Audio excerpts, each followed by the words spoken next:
حضرت الجلالة والصلاة والسلام على أفضل الرسالة وعلى آله وصحبه الذين هم أهل الفضل والعدالة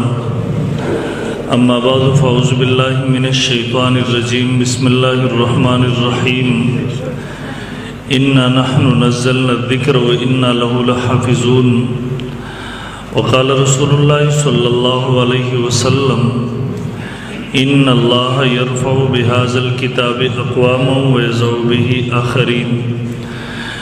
اللهم صل على محمد عبدك ورسولك وصل على المؤمنين والمؤمنات والمسلمين والمسلمات انتہائی واجب الاحترام حضرات علماء کرام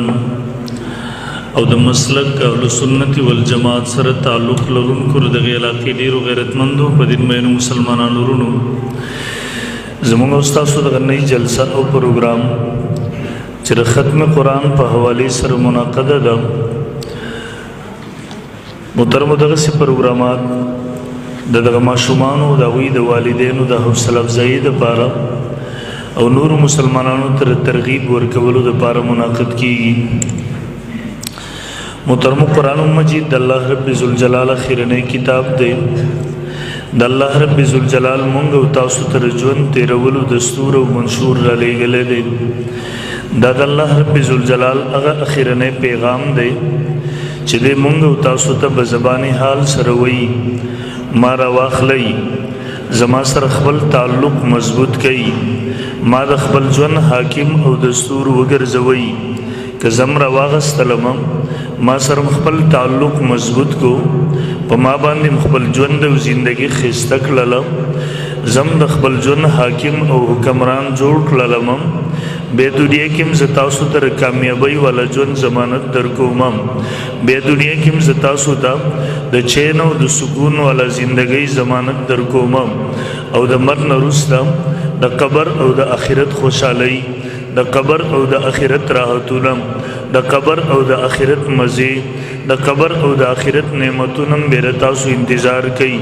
او محترم قرآن مجید رته په زبانی حال سره دام وای که زم روانه غستلم ما سره خپل تعلق مضبوط نکو په ما باندې خپل ژوند او زندگی خسته نکړلم به یاد وساتئ دنیا کې مستاسو لپاره د مشکلات او زندگی دا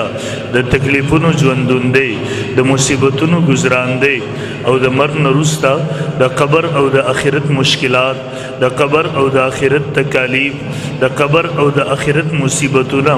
د قبر او د آخرت عذابونه به تاسو انتظار کوي الله دې موږ ساتي امید وي محترم رسول الله صلی الله علیه وسلم فرمایي ان الله يرفع بهذا الكتاب اقواما الله دې کتاب په ذریعہ سره ډیر قومونه اوچتای عزت ورته ورکي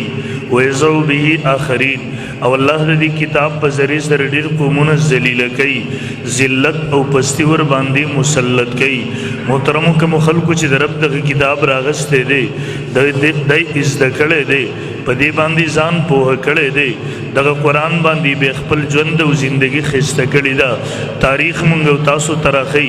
دغه خلکو په دنیا باندې د عزت زندگی تیر کړي دا د فتح ژوندونه تیر کړي دي د غلبي زندگی تیر کړي دا دغه خلکو په دنیا باندې حاکمیت کړي دي لیکن کوم خلکو چې قرآن شاته ورزولې دي دغه قرآن نه روګردانی او انحراف کړي دي دغه قرآن سره تعلق نه جوړ کړي دغه قرآن عزت کړي دي په دغه قرآن خپل ژوند نه د خسته کړي به تاریخ مونږ تاسو ترخی دغه خلکو دنیا کې د مشکلات او زندگی د تکالیف او ژوندون تیر کړي دي دیو د مفتوحیت او د مغلوبیت زندگی تیر کړي دا تاریخ مونږ تاسو ترخی دغه خلک همیشه د نور قومونو ما تحت سیدلې دي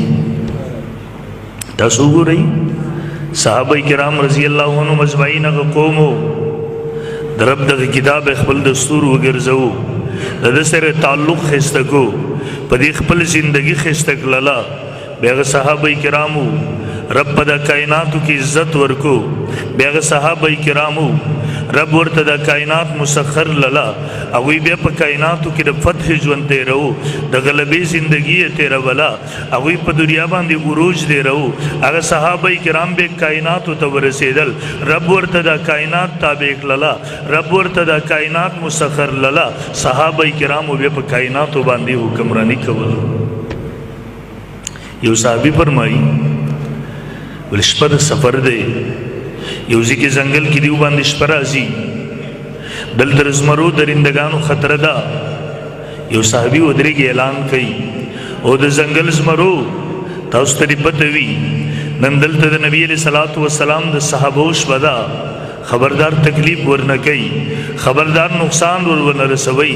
صحابه کرام فرمایي مونږ د شپې د آرام تنظیم برابر کو سلور طرف تر ځنګل زمری راځي درندگان راځي د حفاظت د پاره د پهرې د پاره ودرېږي صحابه فرمایش په سبا شولا مونږ خپل طرف تر کوچ اراده وکړه مونږ خپل طرف تر روان شو د ځنګل زمری او درندگان خپل طرف ته واپس شو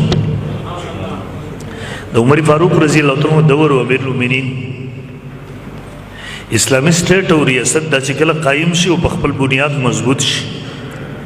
بیا د رسول الله صلی الله علیه وسلم د خلفای راشدین اصول داو یو کافر ملتبه دعوت د اسلام ورکو دیو به قبول کو صحیح ده ورنه دویم آپشن د دیو د پاره دیو ته به وی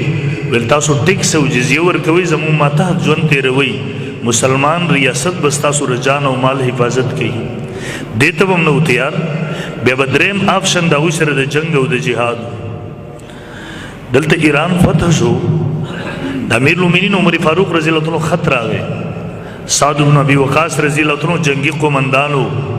د تر امیر المؤمنین خط راغی ورته کله چې تاسو فارغ شئ د دې علاقو نه بیا در سمندري حدود نه اخوا کم خلق دي دیو تم د الله د دین دغه پیغام ورسوي دیو چې کله فارغ شو مجاهدین فارغ شو دیو په تیاری کې هغه طرف ته د ورتلو کوشش وکاو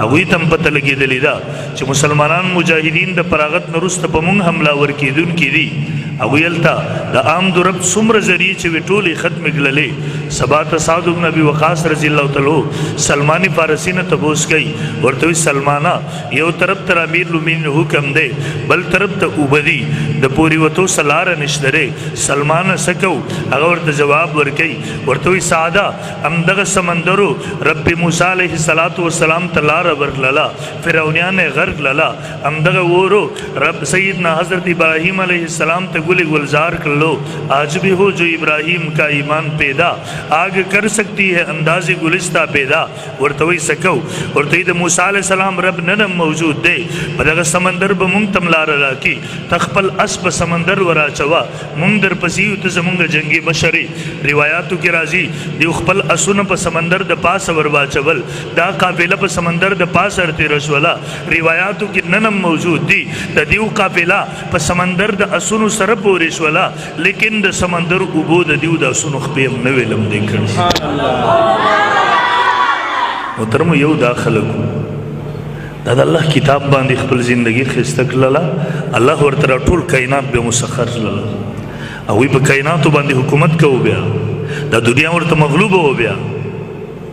یو مونگا تاسو یو مونگ دا اللہ دا کتاب سر تعلق کمزور شو مونگ دا اللہ دا کتاب سر تعلق ختم شو نن زمونگ سے تعلق باتی رہے